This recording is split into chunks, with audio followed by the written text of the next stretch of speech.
Agora sim, está gravando. Isso é efeito das férias, não é? Winnicott é melhor conhecido por suas ideias relacionadas a verdadeiro e falso self. É interessante essa teoria. A teoria dos pais suficientemente bons, em parceria com sua segunda esposa, Claire Winnicott, desenvolveu a noção do objeto transicional. Ele escreveu diversos livros, incluindo O Brincar e a Realidade, assim como outros 200 artigos. Aqui já vamos também fazer alguma semelhança. Pais suficientemente bons. Vamos lembrar de Melanie Klein?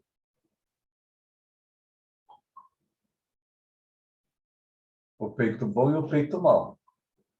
O seio bom e o seio mau.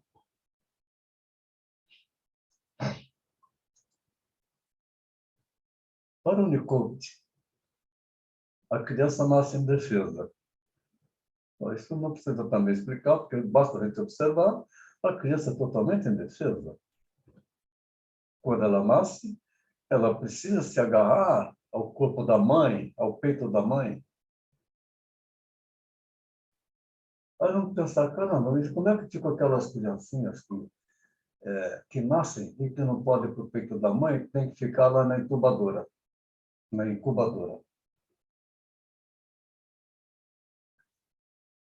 Mas o Winnicott diz assim, a criança é um ser desintegrado que percebe de maneira desorganizada os diferentes estímulos provenientes do exterior. São estímulos, não tem noção absolutamente de nada. Para ela, este mundo não existe, ela só recebe estímulos. E reage a esses estímulos. Ao nascer, o bebê, a tarefa da mãe é muito importante. É de oferecer um suporte adequado para que as condições inatas do bebezinho alcancem um desenvolvimento ótimo, em harmonia, com a nova vida que é fora do útero. Isso é muito importante para que a mãe cuide, para minimizar o trauma do nascimento. Nos anos 30, quando o complexo de Édipo ainda era geralmente aceito como nuclear, o Winnicott notou a existência de múltiplas formas de distúrbios acompanhadas de angústias que não poderiam ser enquadradas como regressões aos pontos de fixação progenitais, ligados à dinâmica proveniente do conflito complexo de Édipo plenamente desenvolvido. Essa visão dele é algo mais ou menos parecido com Melanie Klein, né? Que, aliás, eles foram amigos.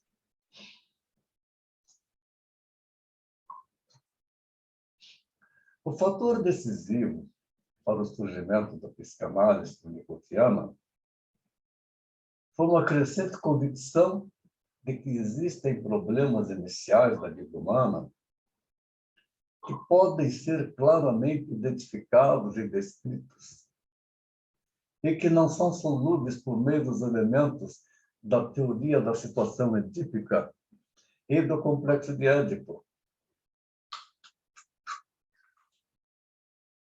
Winnicott denominou esses problemas de angústias ou agonias impensáveis. São angústias naturais do bebezinho que nasce, agonias impensáveis, porque ele ainda não tem pensamento. Ainda não está com essa estrutura para gerar pensamento. É tudo instintual. Winnicott percebeu que nem mesmo o conceito do complexo de Édipo precoce de Melanie Klein pode ser usado para dar conta dos seus problemas. Isto pode significar que os estados que dão origem às angústias impensáveis acontecem antes do início da atividade relativa a mecanismos mentais e as forças instintuais. Como é que é bastante complexo perceber esta angústia, mas ela existe. Angústias impensáveis. São impensáveis por quê? Porque não tem mecanismo mental ainda para pensar. Então, é por instinto. É sobrevivência. São forças instintuais. Fica claro para vocês?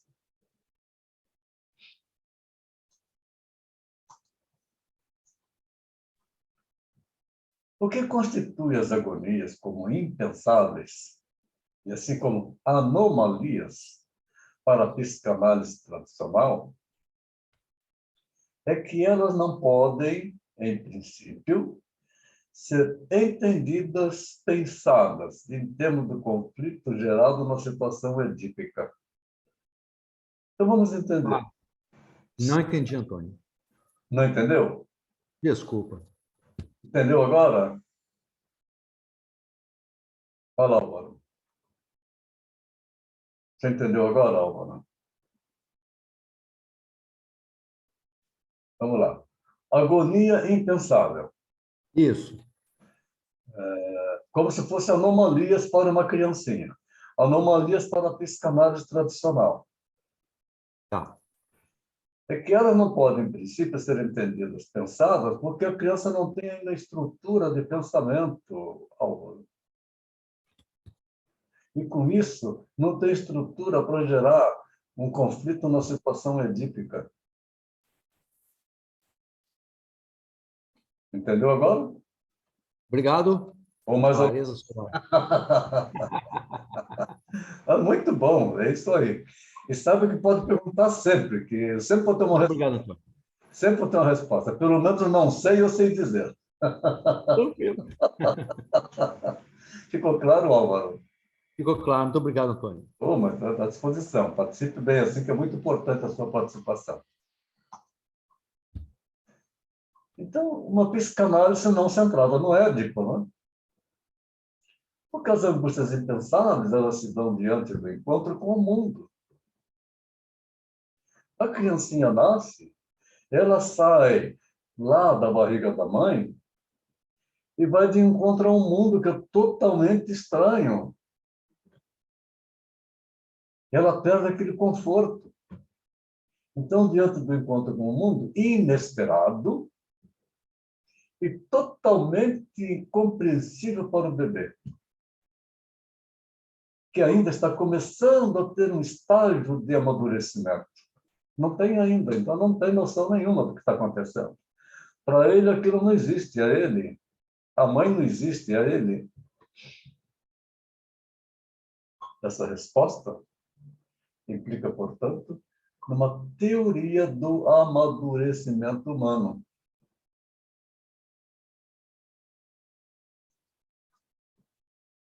No começo da vida, o bebê não é um sujeito libidinizado, ou seja, não é um sujeito com libido, movido a forças internas, capaz de usar seus mecanismos mentais. Ele não tem essa estrutura ainda. Ô, professor, esse aí não está se referindo a Leibniz, aquele matemático e filósofo? Pode falar, Cecília. Por O favor. sujeito leibniziano não está se referindo a Leibniz, o filósofo e matemático? Sim, também. Muito boa a sua posição aí. Quer dar mais explicação? Eu agradeço. Não pode continuar, mas é só observando isso, observando o nome mesmo. Então, ele é movido a forças internas, capaz de usar seus mecanismos mentais, mas ainda não tem essa estrutura. Nesta fase inicial, portanto, as forças instintuais são para ele coisas tão externas quanto os fenômenos naturais. Fenômenos que não movem, mas o ameaçam. E aí o motor do bebê é o próprio fato dele estar vivo. Então ele não sabe o porquê. Não tem a mínima ideia, não tem ideia formada ainda.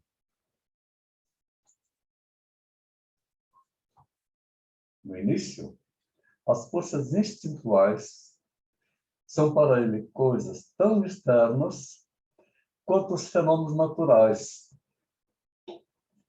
Fenômenos que não movem, mas o ameaçam. O motor do bebê é o próprio fato de ele estar vivo. Então, é uma massa orgânica que está ali com energia, se movendo, sem nenhuma noção do mundo. Mas sente o mundo. É totalmente estranho para o bebê. Daí que tem essa angústia. O seio da mãe, que o bebê unicotiano depende, não é um objeto interno ou externo, bom ou mau, como diz Melanie Klein. O seio bom é o nome dado a uma técnica que realiza 3 metas. A maternagem suficientemente boa, o holding, o apego, pegar no colo com carinho, o manuseio, a introdução do bebê ao mundo para que ele possa, aos poucos, ir percebendo o mundo que agora ele está inserido. A alimentação satisfatória no peito da mãe, com leite materno. E, por fim, a união das 2 primeiras coisas no ambiente e depois ir formando a mente no bebê. Ela já nasce carregada de neurônios, mas não tem ainda uma mente formada. Vou marcar a presença aqui com o nosso querido amigo Marcelo, que também está retornando à nossa aula. Oi, Marcelo. Vê se eu consigo falar com ele um pouquinho.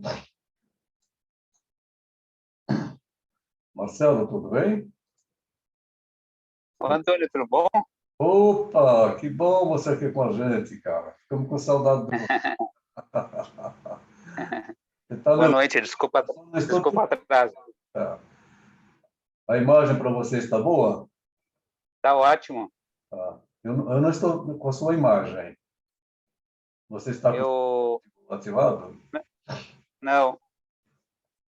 Espera, eu vou colocar aqui, peraí. Isso, por favor, para a gente ver você aí, poder também ver a turminha que está conosco aqui, começando esse ano com toda a energia.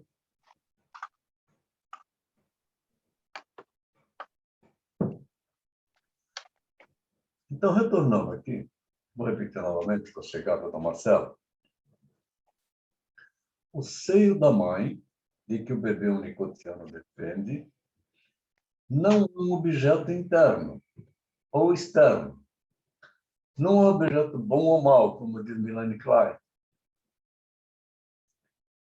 O seio bom é o nome dado a uma técnica que realiza metas principais no desenvolvimento do bebê. A maternagem suficientemente boa, o holding, o carinho, o abraço, o segurar no colo para que se sinta segura, o manuseio e introdução do bebê ao mundo, que aos poucos ele vai percebendo que existe um mundo totalmente diferente daquilo que ele estava acostumado lá na barriga da mãe. Alimentação satisfatória e, por fim, a união das 2 primeiras coisas no ambiente. E aí depois é que isto vai fazer parte da mente do bebê.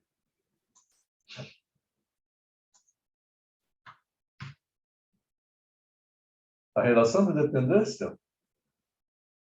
indispensável não é uma relação a 3. Ela não é nem mesmo uma relação a 2. Já que o bebê como tal, ele não existe. Ela é antes 1, 2 em 1, sui generis para o bebê. Anterior à oposição entre o eu e o não eu. Entre o dentro e o fora. Entre o meu e não meu. entre o antes e o depois, cronológico, que vai acontecendo com o seu desenvolvimento.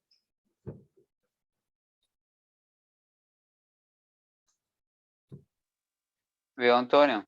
Oi? Tem aquela máxima, né, que o bebê, na realidade, ele pensa que ele é a mãe, né? Pertence à mãe, né? Vamos dizer que ele pensa. Na realidade, ele não pensa. Para ele não existe, né? Sim. Ele não tem ainda pensamento. Para ele não existe. A mãe e ele é uma coisa só, né? Uma coisa só, exatamente. Aham. Isso. Exatamente isso. Legal. O espaço inicial do bebê, dependente, não é uma situação caracterizada por relações externas e internas, mas é um mundo subjetivo, anterior a qualquer distinção entre o interno e o externo. Uma situação dessas não pode ainda haver ataques ao objeto externo, ou seja, o bebê não tem ataque ao objeto externo, ele simplesmente se agarra ali em qualquer coisa, não tem distinção. E também não tem conflito interno, porque também não tem pensamento. Ele só está em desconforto e angústia pelo nascimento.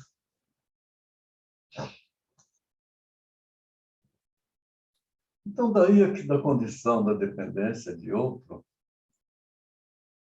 que surgem para o bebê, as suas necessidades e problemas fundamentais, como o de nascer, de se sentir real, porque ele não tem essa noção, e de ter contato com uma realidade nova, de assegurar a sua integração de ser no tempo e no espaço. Isto é, no mundo, a de criar a distinção entre a realidade interna e externa, a de criar a capacidade de uso das coisas e a de ser a si mesmo. Aquele bebezinho lá que se agarra no peito da mãe e fica mamando, e se tira ele do peito, ele chora, ele está angustiado, porque ele está tão somente 100% id, instinto de sobrevivência.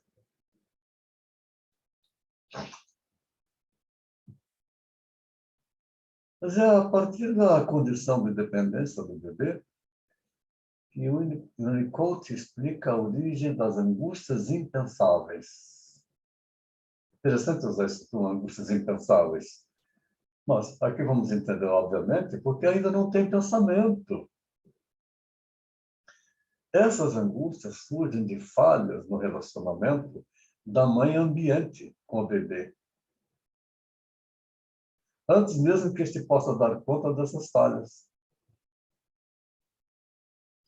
Falhas que ameaçam a solução de tarefas impostas ao bebê nos estágios do processo de amadurecimento e de integração progressiva em que se encontra sucessivamente. Mas o que acontece?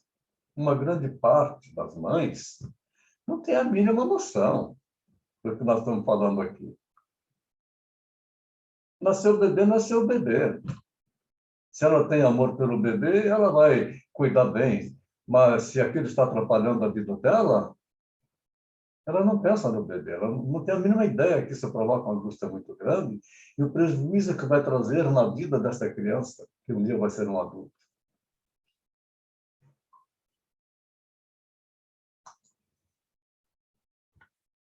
O quadro da compreensão das psicoses não é a teoria da evolução da função sexual, mas a teoria geral da tendência inata em direção da independência e da autonomia. É instinto, é inato do ser humano quando nasce, de alcançar a sua autonomia. É como a gente vê um ninho de passarinho, os bichinhos também, que recém-nascidos, a condição inata que tem de buscar alguma coisa. Então, essa teoria tradicional da progressão das zonas erógenas perde o status de teoria fundante e fica restrita em termos da teoria do amadurecimento da pessoa humana.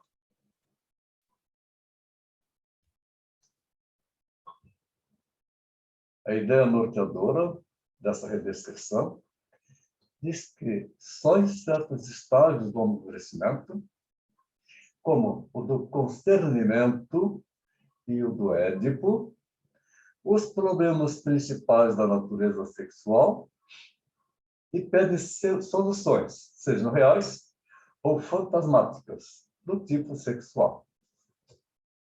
Que a sexualidade se manifesta bem cedinho.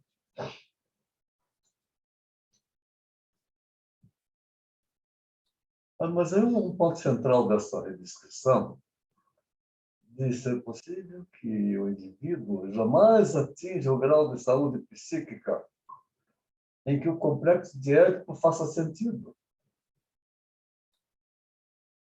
Então, como entender que um bebezinho já está com complexo de Édipo? Ele tem angústia impensada.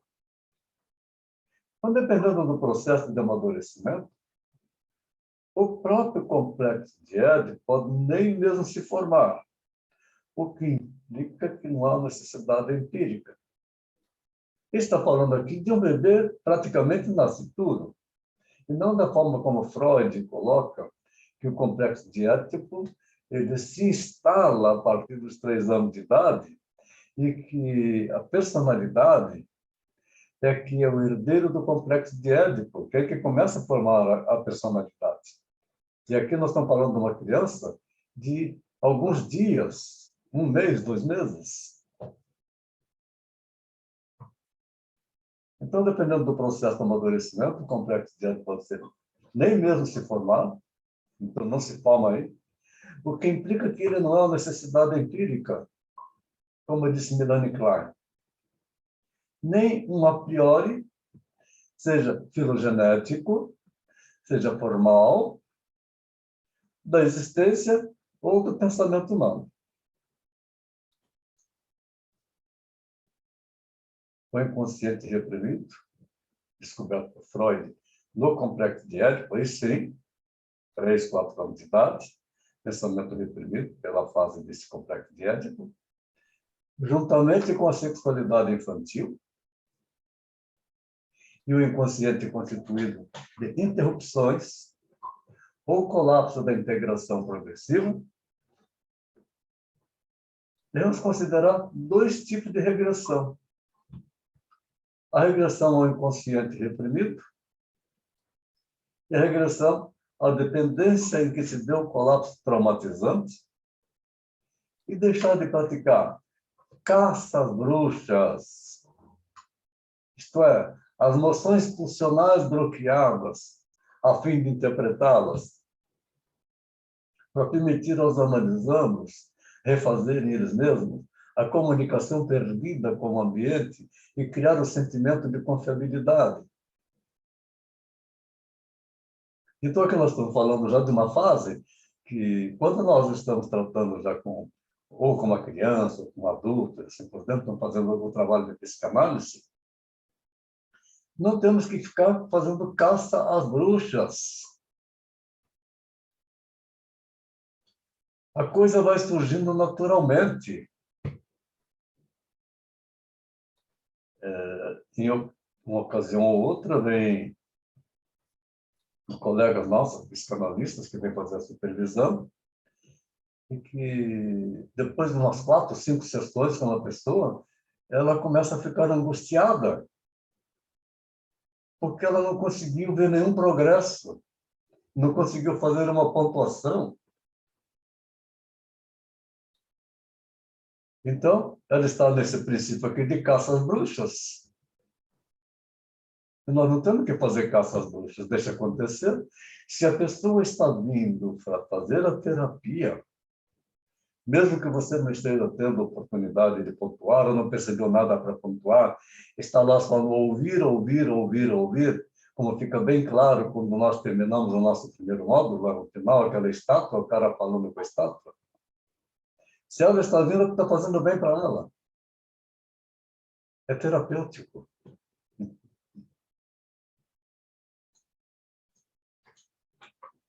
Na teoria de Winnicott, do amadurecimento humano, alteram-se todos os elementos teóricos com que foi descrita a situação edípica pela psicanálise tradicional. Olha que interessante, não? Altera os elementos teóricos que foi descrita a situação edípica pela psicanálise tradicional.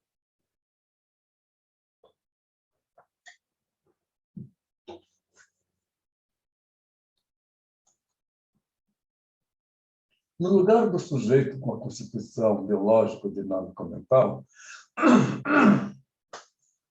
o bebê que tem uma única herança, o processo de amadurecimento, que não é nem biológica, nem dinâmica, nem mental,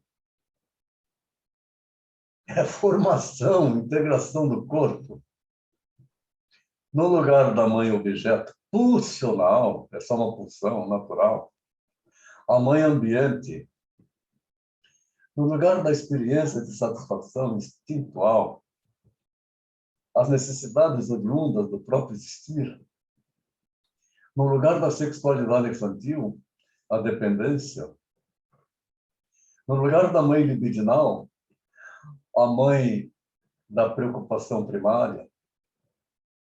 No lugar da situação intramundana determinante a três, o bebê no mundo subjetivo de 2 em 1, sem noção nenhuma, próximo do estado de não ser e ser ao mesmo tempo.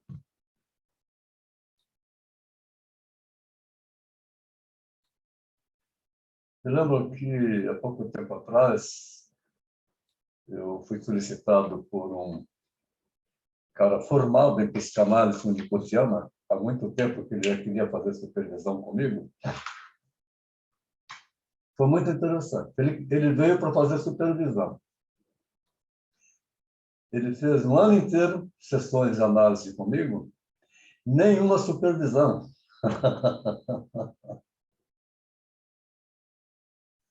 Ele era o bebê do Winnicott. E ele não entendia isso. E ainda com um agravante, gay.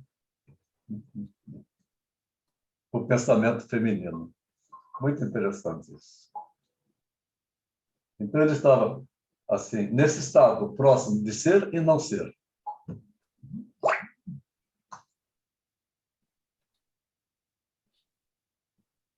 A teoria de Winnicott constitui uma revolução científica que substitui o paradigma da psicanálise tradicional por um novo. Parece chocante isso, não é? Em primeiro lugar, o antigo problema central, o do andarilho na cama da mãe, cede lugar ao novo, o do bebê no colo da mãe. E aí, Winnicott, então, diz o holding. Interessante, é o andarilho na cama da mãe, é o andarilho no holding da mãe. Sim, mas é uma necessidade que tem o bebê.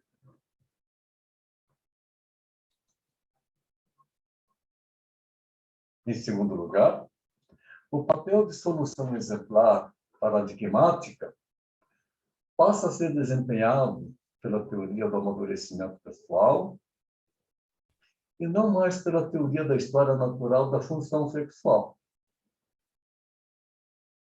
Então, aqui parece que vai contra a teoria primária de Freud.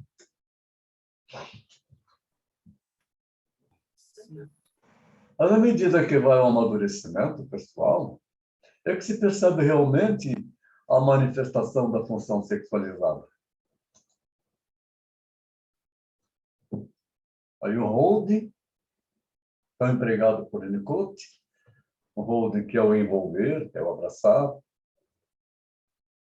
A sustentação, o holding, protege contra a afronta fisiológica, natural. O holding deve levar em consideração a sensibilidade epidérmica da criança, que ela encosta na pele da mãe, ela sente o calor da mãe, ela sente o batimento cardíaco, ela sente o aroma da mãe. indispensável para que ela possa se desenvolver. O tato, a temperatura do corpo, a sensibilidade auditiva, a sensibilidade visual que começa a se formar, sensibilidade às quedas, assim como o fato de que a criança desconhece a existência de tudo que não seja ela própria. Inclui toda a rotina de cuidados ao longo do dia e da noite. Então, a mãe suficientemente boa, nos primeiros 2 anos de vida da criança, ela dedica a sua vida para cuidar da criança. A criança é totalmente dependente dela. Isto exige muito da mãe, porque requer a privação dela das suas atividades, requer a privação dos prazeres da mãe, requer a privação dos projetos profissionais da mãe. É um período em que a mãe fica anulada das suas atividades, ela cuida do bebê. Por isso que inclui toda a rotina de cuidados de dia, de noite, a qualquer hora.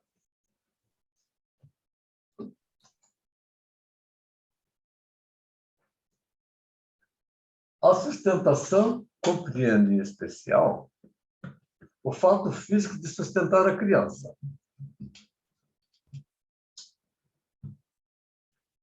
Sustentar a criança nos braços, o que constitui uma forma de amar. Vou responder a Mônica aqui. Sim, está sendo gravado. A mãe funciona como um ego auxiliar, porque a criança ainda não tem ego. Agora, imagine aquela criança que é rejeitada pela mãe. Algum caso dessas mães que têm uma vida mundana por aí, que são capazes de pegar o bebê recém-nascido, jogar na lata de lixo, jogar para cima do muro. Quanta maldade, né? Esses aí, totalmente lá na vida adulta, vão ter uma série de problemas para poder ter uma integração perfeita com o mundo que ela vai viver.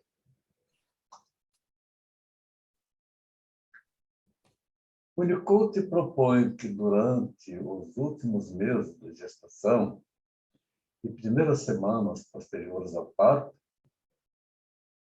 se produz na mãe um estado psicológico especial, ao qual ele chamou de preocupação materna primária. Principalmente quando é o primeiro filho, né? Ela não tem essa noção ainda como é que vai ser isso. As coisas que poderão acontecer. Então, é a preocupação da maternidade primária.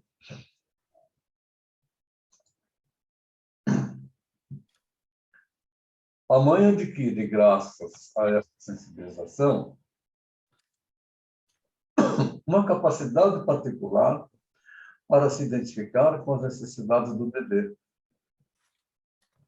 O holding feito pela mãe é o fator que decide a passagem do estado de não integração, que caracteriza o recém-nascido, para a integração posterior.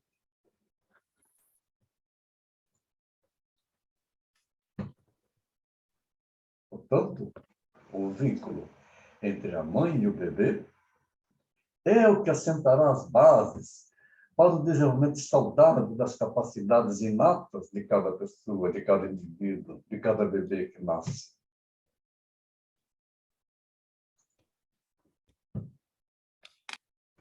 E o Winnicott desenvolveu, portanto, a teoria do self verdadeiro e falso self. Ele diz assim, o ser humano nasce como um conjunto desorganizado de pulsões. Isto, acho que para nós é óbvio, né?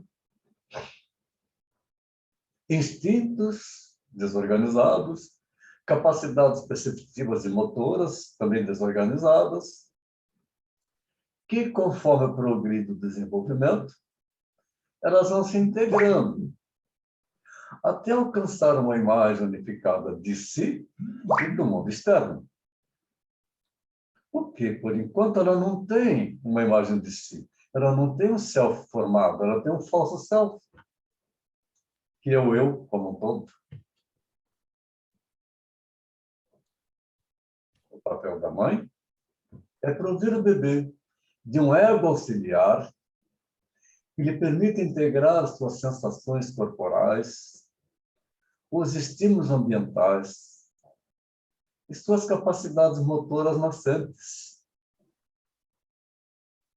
Quando a mãe não fornece a proteção necessária ao frágil ego do recém-nascido, que está em formação, a criança perceberá esta falha ambiental como ameaça à sua continuidade existencial, aí que gera angústia impensável.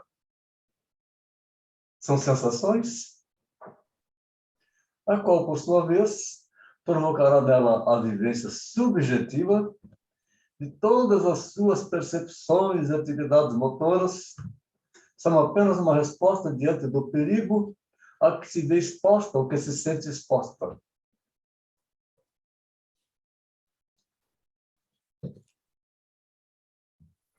Pouco a pouco, procura substituir a proteção que lhe falta por uma fabricada, por ela.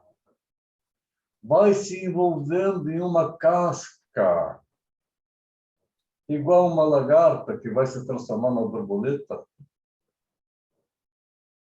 às custas da qual cresce e se desenvolve, portanto, o self.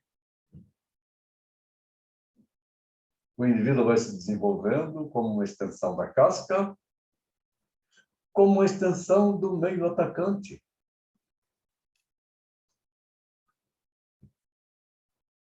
A mãe boa é a que responde à onipotência do lactante. E, de certo modo, dá-lhe sentido.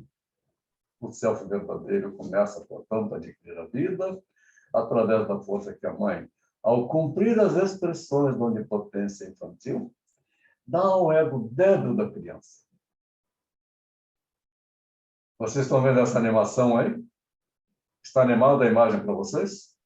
Tá. Não uma mãe desse jeito. Parece que está com uma raiva do bebê, chacoalhando com força para lá e para cá, com vontade de atirar longe, né? Um grande número é assim, hein?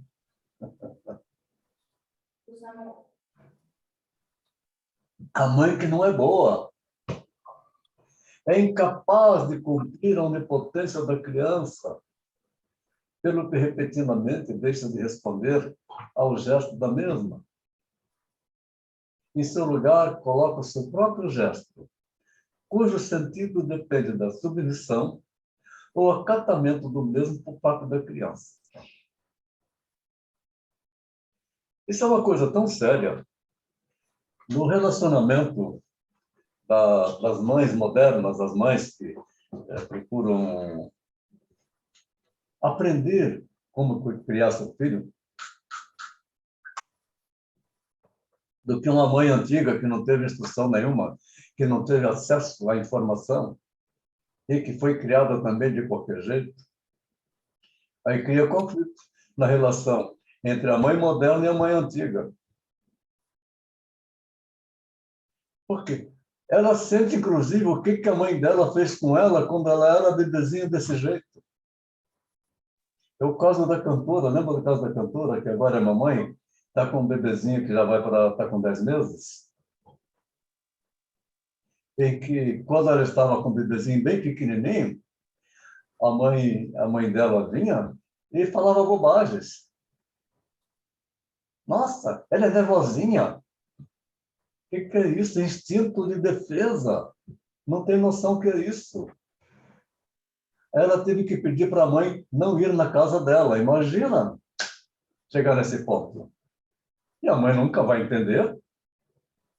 Então, ela é comentada no meio da família que ela é ovelha negra.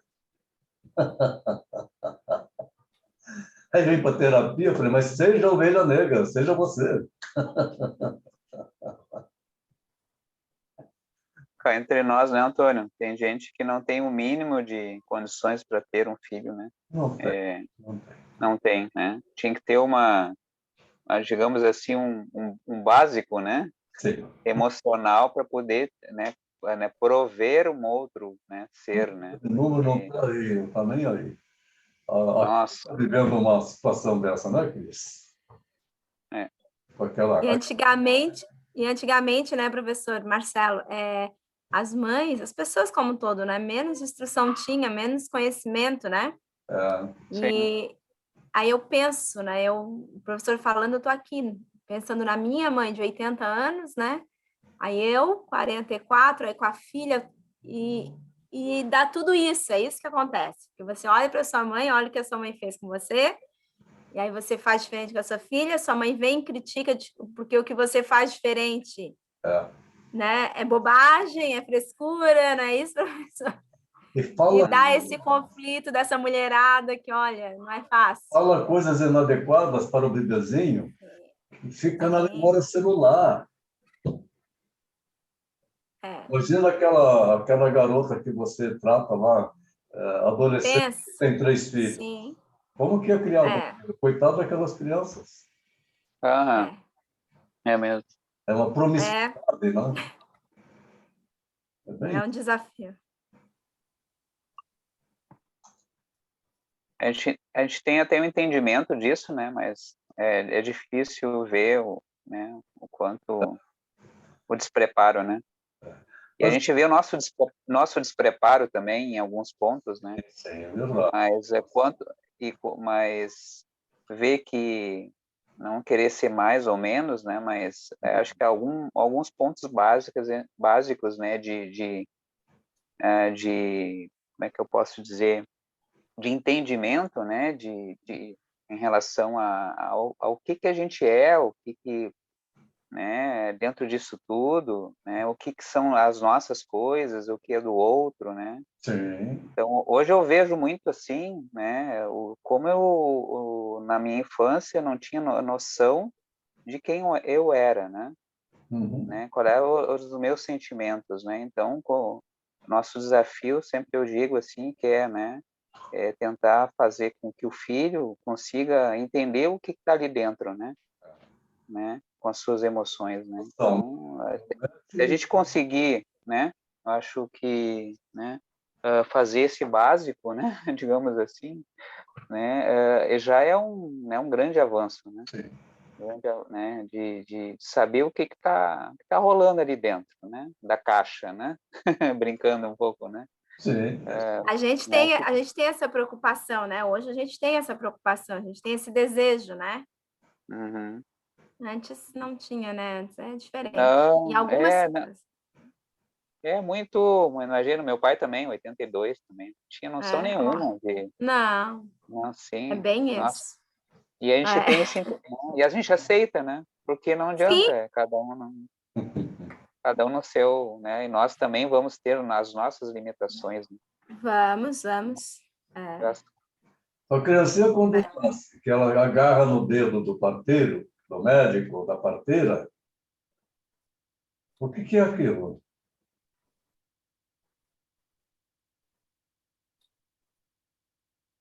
É um Que é um ponto de segurança, ela não tem ponto pensamento. de segurança, É uma é um ponto impensada, é uma reação natural de sobrevivência. natural. Uhum. Vou agarrar aqui, porque senão eu... Sai do meio do nada ali, né? Que estava segura, perde essa segurança, Agarra, vai no primeiro dedo. é impensado. E quantas vezes a gente faz isso, né, Antônio? Com certeza.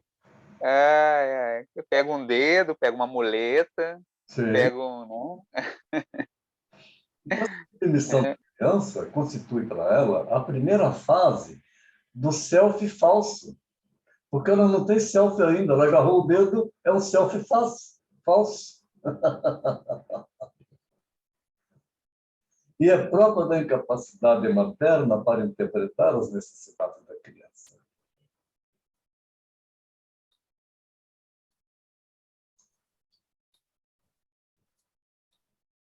Winnicott desenvolveu a teoria do objeto transicional.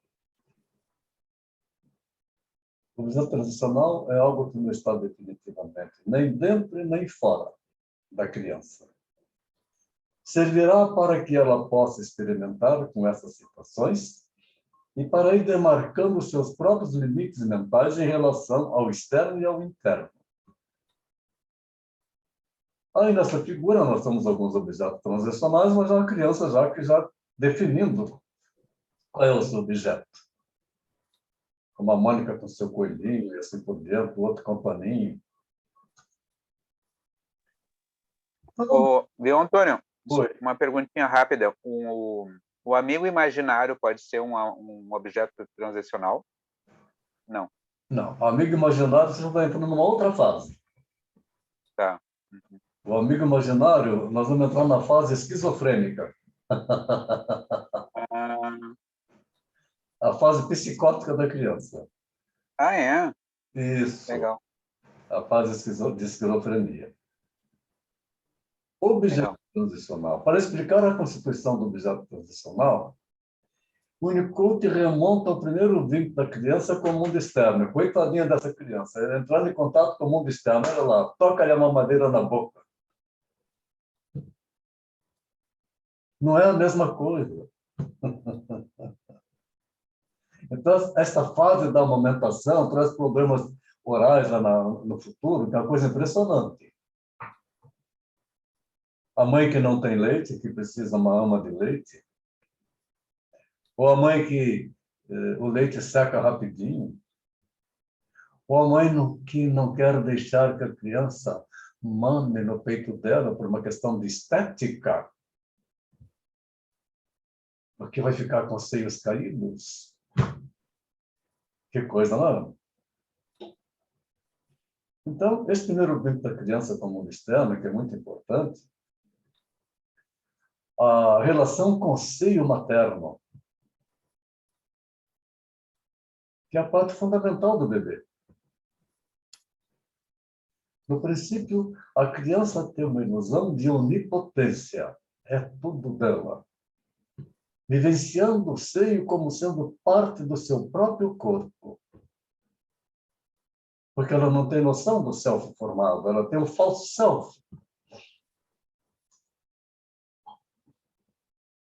Uma vez alcançada a onipotência ilusória, a mãe deve, idealmente, ir desiludindo a criança pouco a pouco, fazendo com que o bebê comece a adquirir a noção de que o seio é uma possessão, no sentido de um objeto,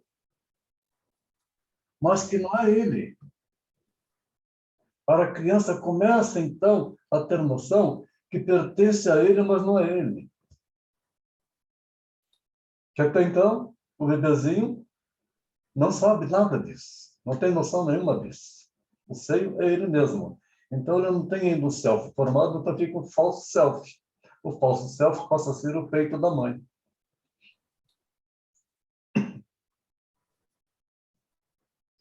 O objeto transicional, aí eu estou falando do seio, né? Ocupa para um lugar chamado de ilusão. Ao contrário do seio, que não está disponível constantemente, o objeto transicional é conservado pela criança. Ela é quem decide a distância entre ela e tal objeto. Então, se ela acorda longe do peito da mãe, está faltando para ela o objeto transicional, que é o peito, que é o seio. Ela chora. Uma pergunta, Antônio. A Gabi aqui. Fala, Gabi, estou te vendo. Eu com 2 meses, a mãe disse que eu parei de mamar no peito, né? Aí eu comecei no bico, a chupeta. E eu parei com 12 anos de idade. É engraçado que nenhum dos meus filhos quiseram nem bico, nem chupeta. Eu percebo assim que eles não, nenhum deles. Todos ficaram no peito. Pois é. E eu tinha uma necessidade daquela chupeta até os 12 anos, que foi muito difícil, assim, foi bem... Que foi seu objeto transicional que foi retirado de você. Aliado a várias coisas também que aconteceram naquele período. Uma fixação na fase oral. Sim, eu imagino. Sua mãe não fez por mal, fez por ignorância. Sim, sim. Com certeza. Aí, na vida adulta, cabe a você entender isso quando você faz a sua regressão mental e entender isso, porque aquilo que está no inconsciente, então passa agora a ser consciente, aí não te incomoda mais. Uhum. E estudar. Foi. Antônio, tinha uma colega que ela contou que ela estava com um problema, que o filho dela estava sendo amamentado por tempo demais. Sempre o quê? Aí os entendidos aconselharam que ela passasse vinagre no seio. Nossa! Eu fiquei, na época, já fiquei chocado, já achei alguma coisa grotesca. Então, agora eu fico fazendo a relação. Que coisa, É um né? absurdo que ela fez. É. Passou vinagre porque o menininho estava mamando além do tempo que deveria mamar. Qual o tempo que ele mamou nela? Eu acredito que 2 anos, viu? Não tem problema. Pois é, mas ela achava demais. O recomendado A minha foi 4. para a boa saúde do bebê Sem vinagre, né? é que o bebê Vinagre. se alimenta do leite da mãe até os 2 anos. Agora a dela foi 4 anos. Ainda bem que não botou cachaça, né? Já pensou, aí a guria Já ficava. começou com vinagre, já é uma ideia. Eu ponho assim um vinho no meu, tava até hoje, eu acho, ainda. Então você está falando uma coisa, Álvaro? Oi. Olha agora para esta imagem que está se movimentando aí. Não é o peito da mãe, é o peito do pai. Deu Sim. asco. E se passar vinagre também, deu asco. É como veneno para espantar um bicho, né? Impressionante. Próprio filho. Então, esse objeto transicional é muito importante na formação do bebê, né, que a pessoa não tem noção disso, mas nós, como psicanalistas, vamos trabalhar isso e também podemos fazer orientações nesse sentido. Porque uma vez que é alcançada a onipotência ilusória, a mãe deve, idealmente, ir desiludindo devagarzinho a criança, pouco a pouco, fazendo com que o bebê adquira a noção de que o seio é uma possessão, é um objeto que não é dele, não é ele, mas pertence a ele. Aí, o objeto transicional ocupa para um lugar chamado de ilusão. Ao contrário do seio, que não está disponível constantemente, o objeto transicional é conservado pela criança. Ela é quem decide a distância entre ela e tal objeto. A criança chega a determinado ponto, aí as nossas colegas que são mães, que devem ter percebido isso quando tinha seus bebezinhos. E chega uma hora que a criança não quer mais, ela afasta.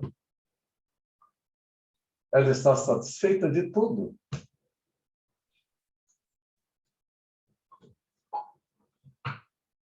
Algumas características são comuns aos objetos transicionais.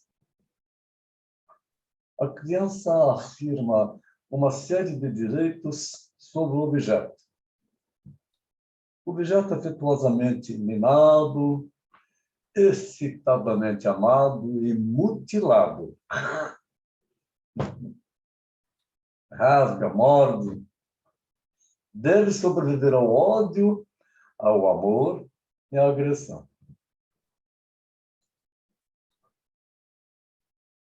É muito importante que o objeto sobreviva à agressão, possibilitando a criança neutralizá-la, dando-lhe posteriormente um fim construtivo, ao notar que esta não destrói os objetos. É o caso da cantora, que o bebê dela agora já tem dentes, e que ela está dando de mamar. Aí o marido dela chega e faz uma gracinha. A criança vira para ver a gracinha, mas não desgruda a boca do peito da mãe, então ela morde. Aí a mãe se machuca e briga com o marido. Fica puto da vida com ele, porque ela tem impulsões do passado dela de agressividade, então ela agride. Agora ela já entendeu isso. Então já conversou com o marido, que se ela estiver dando de mamar, não faça nenhum barulho, nem entre no quarto. Deixar de segurança, né? Vai notar que não destrói o objeto, mas para a criança não tem essa noção.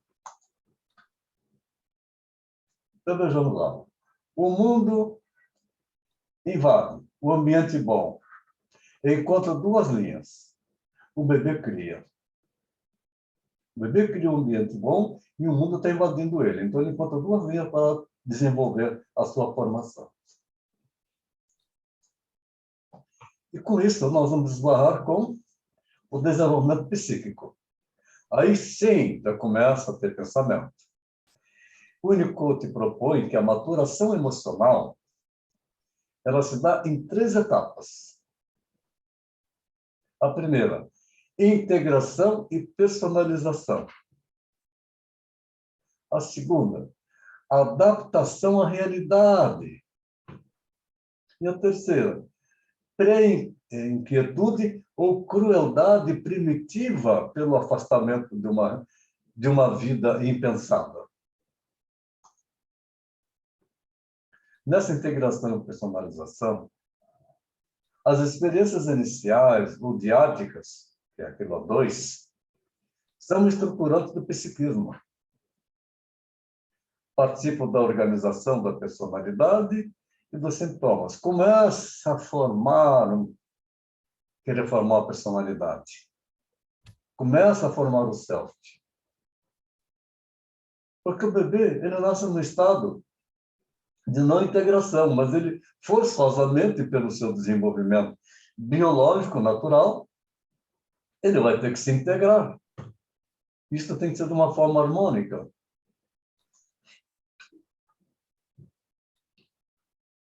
Os núcleos do ego estão dispersos. E esses núcleos estão incluídos em uma unidade que lhe forma com o meio ambiente. A meta desta etapa é a integração dos núcleos do ego e a personalização. Assim, adquirir a sensação de que o corpo aloja o verdadeiro self. Então, o bebezinho, a mãe carinhosa está fazendo um hold bonito, e que põe aquelas roupinhas bonitas para o bebê, é para ela, não é para ele. Qualquer coisa que você coloca ali, para ele está bom. Aquilo não existe, não tem noção. A roupinha bonitinha, aquela roupinha bonitinha, bordadinha, tudo, é para ela mostrar para a sua família, para mostrar para os seus amigos. Ai, que bonitinho, mas a criança não sabe o que é isso.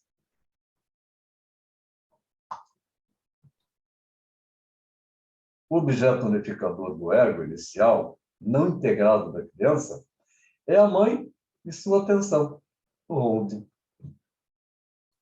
A base do desenvolvimento de uma criança, o holding.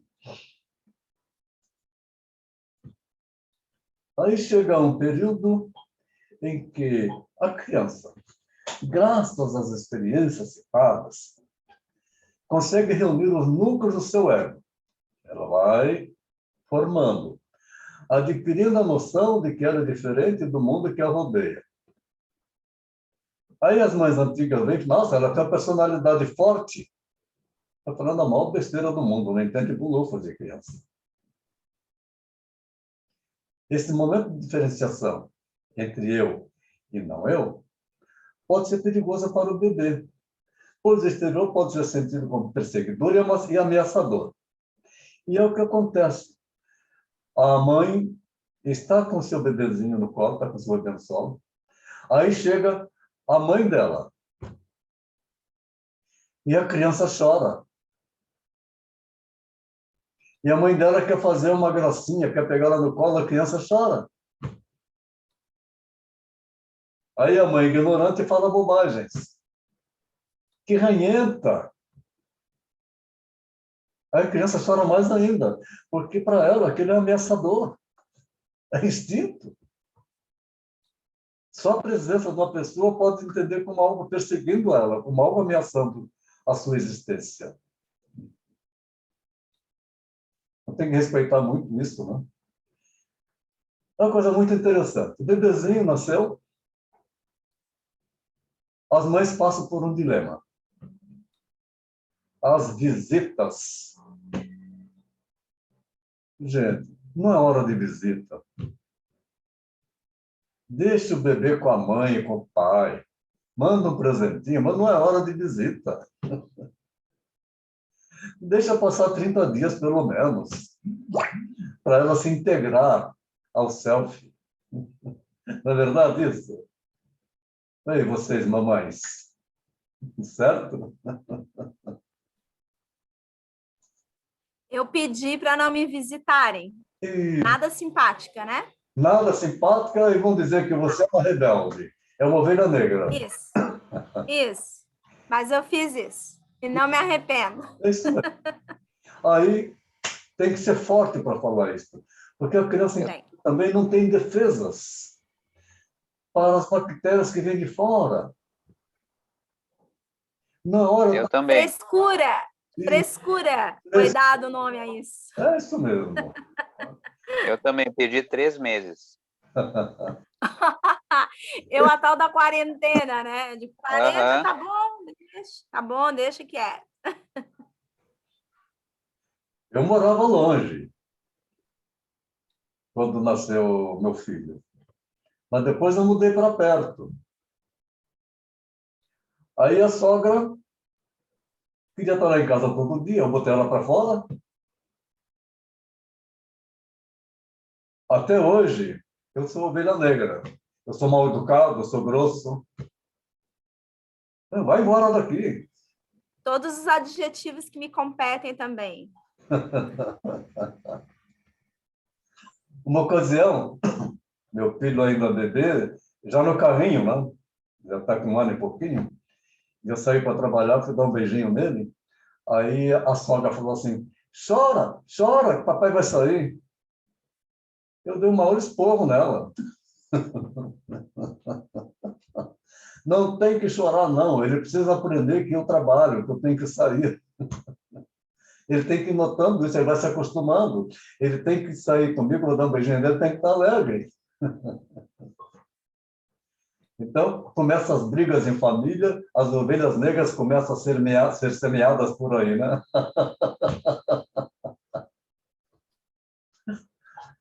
Então, essas ameaças são neutralizadas dentro do desenvolvimento sadio, pela existência do cuidado amoroso por parte da mãe. E é da mãe, de mais ninguém, essa responsabilidade. E ela tem que tomar as atitudes todas em defesa do seu bebê, porque ele é ainda indefeso. Para o Winnicott, mente e psique são conceitos diferentes. Trata-se de registros relacionados, mas heterogêneos. O bebê ainda não tem psique. A psique é a elaboração imaginativa das partes, de sentimentos e funções somáticas, e não se separa nem se divide do soma, que é o corpo.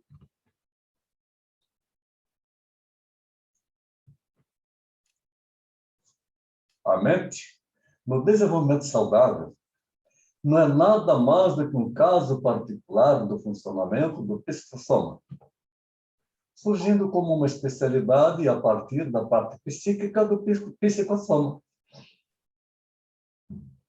Psicossoma é a integração mente e corpo. Alguma coisa, Álvaro? Beleza, respondeu no final. Então tá.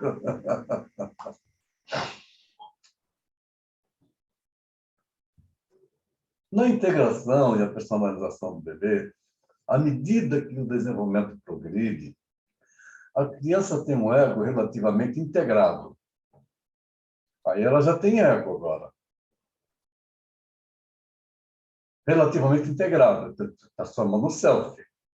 E com a sensação de que o núcleo do si próprio habita seu corpo.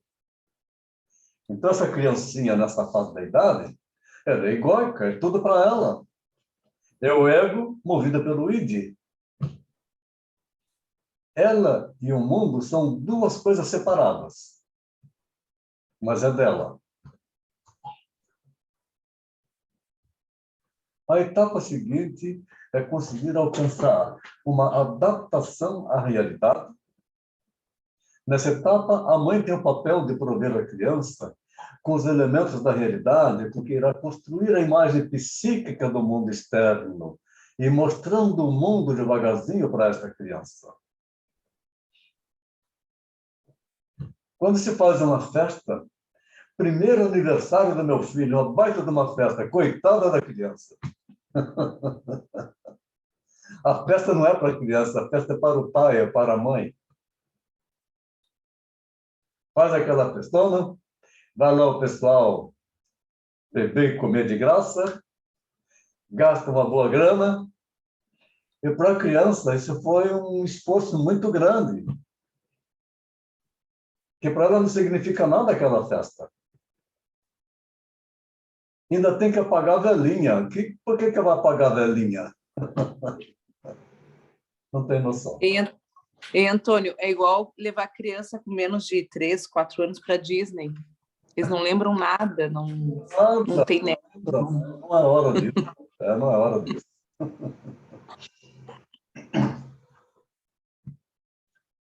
A adaptação absoluta do meio ao bebê se torna adaptação relativa, através de um delicado processo gradual de falhas em pequenas doses.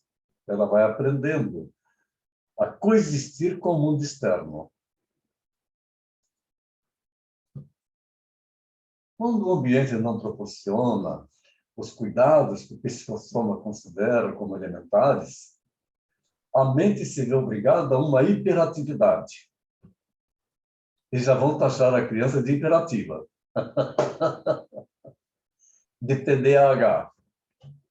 O pensamento da pessoa, do indivíduo, começa a assumir o controle, aí começa a ter pensamento, e a organizar o cuidado do psiquessoma, podendo ocasionar uma oposição entre mente e psicossoma, ocasionando um distanciamento do verdadeiro self que ela está formando.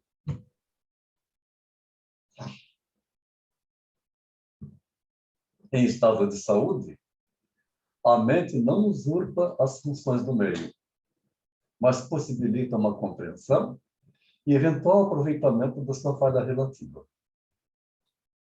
Essa figurinha aí é para mostrar que a criança está desenvolvendo o seu psicossoma e que ela precisa ter essa autonomia de desenvolvimento do psicossoma para ela se sentir onipotente e segura. Integração e personalização. Na crueldade primitiva, que é a fase da pré-inquietude, aí nós vamos remontar à fase do Peter Pan. Aliás, no final da aula amanhã, nós vamos falar um pouco sobre os contos de fadas, a psicanálise dos contos de fadas, as canções infantis e os contos de fadas. Vamos usar outros autores, um deles é Bruno Brettler. Depois da criança ter alcançado a diferenciação entre ela e o meio circundante e se adaptar em certa medida à realidade, pela absorção de pautas objetivas dela, que modificam suas fantasias. O último passo que deve dar é integrar em um todo as diferentes imagens que tem de sua mãe e do mundo. Se não há essa integração, ela vai crescer fixada na terra do nunca, como é o caso do meu paciente, Peter Pan, que completou agora, dia 7 de janeiro, 32 anos.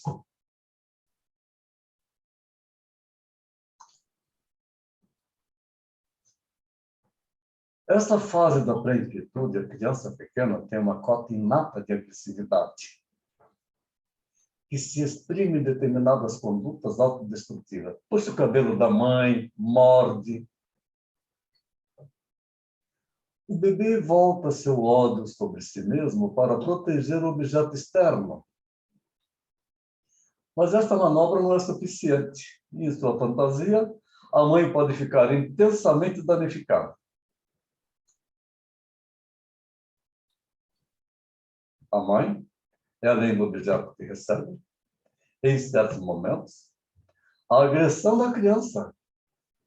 E a criancinha pequenininha como essa que está aparecendo aí, vai na cara de medo. É também aquela que cuida dela e protege.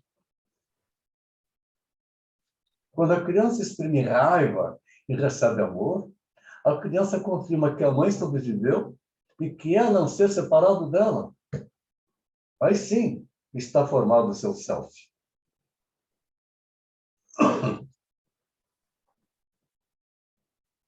O bebê adquire a noção de que suas próprias pulsões não são tão danosas e pode, pouco a pouco, aceitar a responsabilidade que possui sobre elas. Aí sim, está desenvolvendo. Aí estamos com uma criancinha de um ano e pouquinho, que tem reações desse tipo. Simultaneamente, a mãe que é agredida e a mãe que cuida vão se aproximando na mente do bebê, que assim adquire a capacidade de se preocupar com seu bem-estar como objeto total.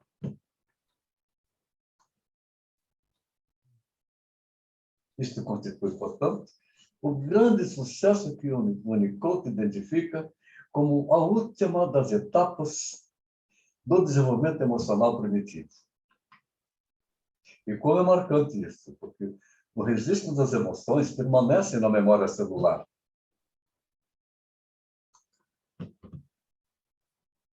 O Winnicott acreditava que a mãe suficientemente boa é aquela que possibilita ao bebê a ilusão de que o mundo é criado por ele. Aí sim, muito bem colocado por Winnicott. Concebendo assim, a experiência da onipotência primária, base do prazer criativo. A pressão criativa da realidade é uma forma, é uma experiência do self, núcleo singular de cada pessoa, formação do self. Mãe suficientemente boa, bebê começou a engatinhar, já quer se levantar. Passa horas brincando com o bebê, tentando colocar ele em pé, e ele se diverte. Isto é muito saudável. O Winnicott acredita que há 3 espaços psíquicos: interno, externo e transicional. O transicional é uma zona intermediária, que vai do narcisismo primário ao julgamento da realidade. O narcisismo primário é que é tudo para ela. Depois ela aprende o julgamento da realidade. No início, há objetos que não são internos e nem externos. Só depois é que virá a delimitação entre ambos. A mãe deve juntar os pedacinhos, permitindo que a criança vai se construindo, que ela se sinta dentro dela. A mãe, ao nomear o filho, ela vai unificando o bebê.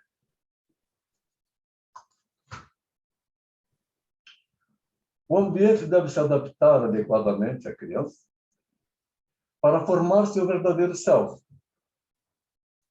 Se a mãe se adequa de uma forma suficientemente boa, não interfere no desenvolvimento da criança. Não é a mãe que molda completamente a criança. A criança tem sua autonomia, com suas capacidades inatas de desenvolvimento. A mãe segura o ponto de referência para que o processo continue. Dá apoio e proteção.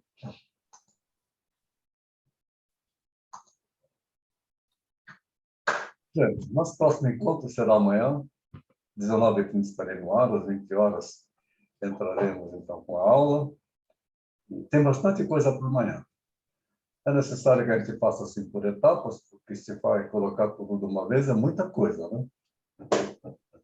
Então, devagarzinho, e amanhã nós vamos completar. Lá no final também, vamos ter aquele aspecto que eu falei, que vamos falar da psicanálise dos contos de fadas, que é muito legal também de começar a apreciar os desenhos animados, para fazer as interpretações da influência que isso tem no bebê, os filmes infantis, filme de Peter Pan, o Pinóquio, os filmes modernos, que hoje apresentam também, inclusive, a agressividade do bebê. Fighters, não? Não é, Marcelo? Aham. Mas são figuras criativas, a criança vive aquilo. E a criança chega num ponto em que, nessa fase de desenvolvimento, ela é onipotente, ela coloca uma capa, ela pode se transformar num super-homem, ela coloca uma máscara, ela é o Homem-Aranha. Ou é um Batman. Não, o de hoje mais é Homem-Aranha, porque o Homem-Aranha que tem alta, né? Tem alta. Spider-Man. Iron Man e assim por diante. Ok? Eu vou tirar então os slides para a gente possa conversar um pouco.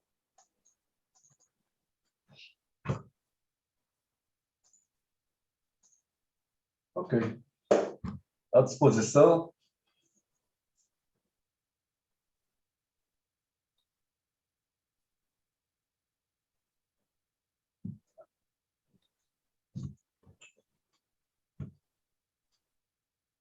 Que silêncio.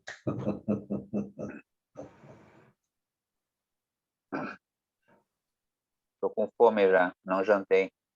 Eu também não. Estou aqui no meu bico, na minha massa aqui. Nem me fala, amanhã eu vou deixar a comida tudo pronta antes. Tá? Além de eu estar com fome, os filhos com fome aqui em volta. Me deixar pronto hoje. Uma pipoquinha para enrolar. Aham. Querem pizza, sushi, tudo. Ah, meu Deus. Para nós que estamos com conhecimento privilegiado,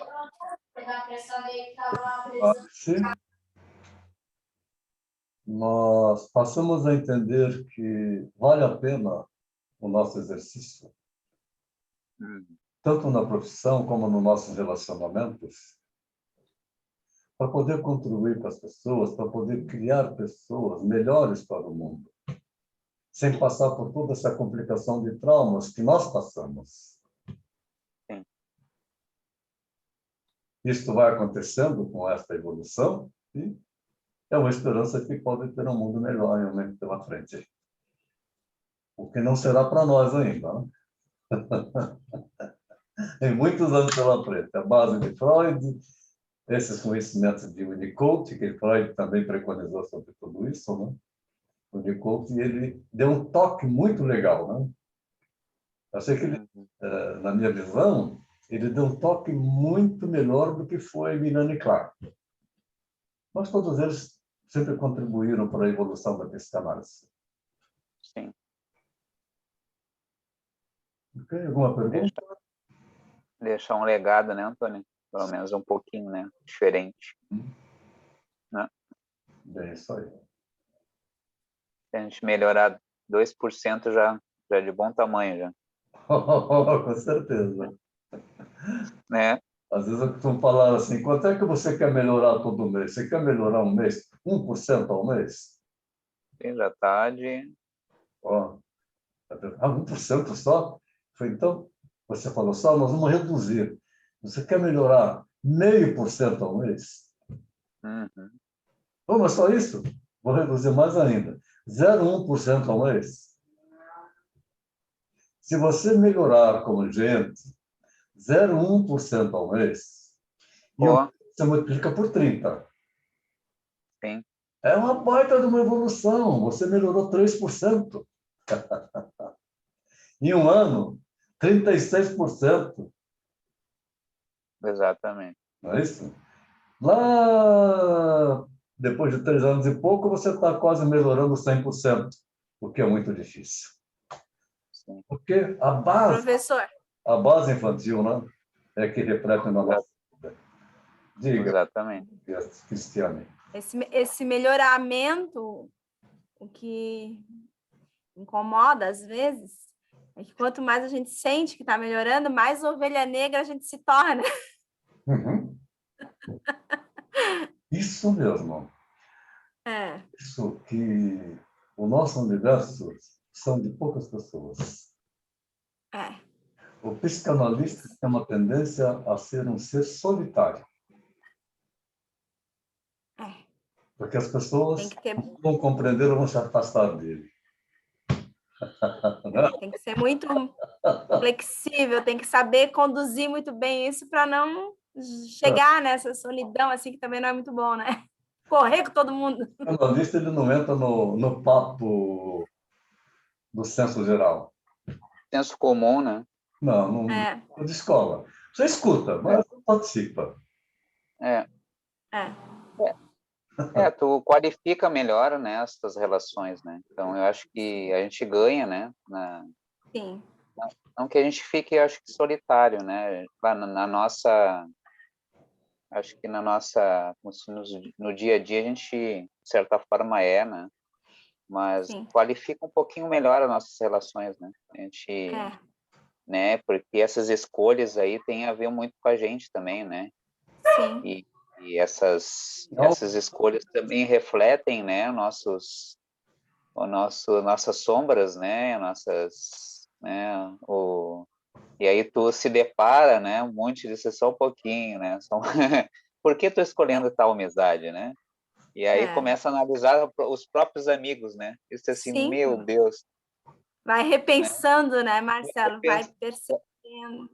Vai É, repensando os amigos, né? Isso assim, mas por que eu tô falando com essa pessoa? Tô né? Isso assim, cara. é, E sim, aí tu não, Isso é porque as né? pessoas elas não têm aquela capacidade de se transformar. Por isso, quando eu começo a falar do curso, quando eu começo com a terapia, eu falo do Fernão Capelo Gaivota. sim, A transformação. é. E é isso. E eu já falei, né, professor? E eu repito que foi o primeiro livro que eu li inteiro na vida. Muito doido. É muito. Quando alfabetizada, assim, eu quis escolher um livro grande, né? Tinha aquela ideia, entrar na biblioteca da escola e escolher um livro grande, que não era de literatura infantil, já era um livro, né? E foi o primeiro livro que eu peguei inteiro. É isso. O meu foi O Mundo de Sofia. E Olha aí só, Márcia. quando eu terminei, eu disse assim, com 19, acho que 20, já adulto, já, né? Eu Sim, disse, o dia que eu tiver uma filha, eu vou ter, o nome dela vai ser Sofia, Uhum. né? Aí olha acabou. só. É muito. É, olha aí. E aí, Sofia tá aí que eu, aí. aí que eu gostei também da filosofia, né? Então eu fui Sim, atrás um olha pouco só. né? Que bacana. É, E aí? Nossas histórias. os livros, né? Nada que os livros possam O nos nome de Sofia? tirar do lugar confortável, né? Eu. Marcelo, você teve uma filha com o nome de Sofia? Sim, sim. Uhum. Quando ela nasceu, eu dei o nome de Sofia. Uhum. A esposa concordou com o nome? Oi? Sim, Concordou? Que maravilha. concordou. Foi Porque bem não concordava, aceito. aí começava o conflito do casal. Exatamente. Não, aceitou, assim, foi bem aceito. Bem. É Já isso. imagina já de início, né, Antônio, um DR já já no início, né, né?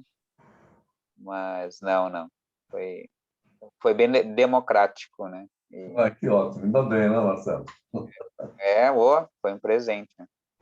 Presente de Deus. Ok, mais alguém? Ou podemos fechar?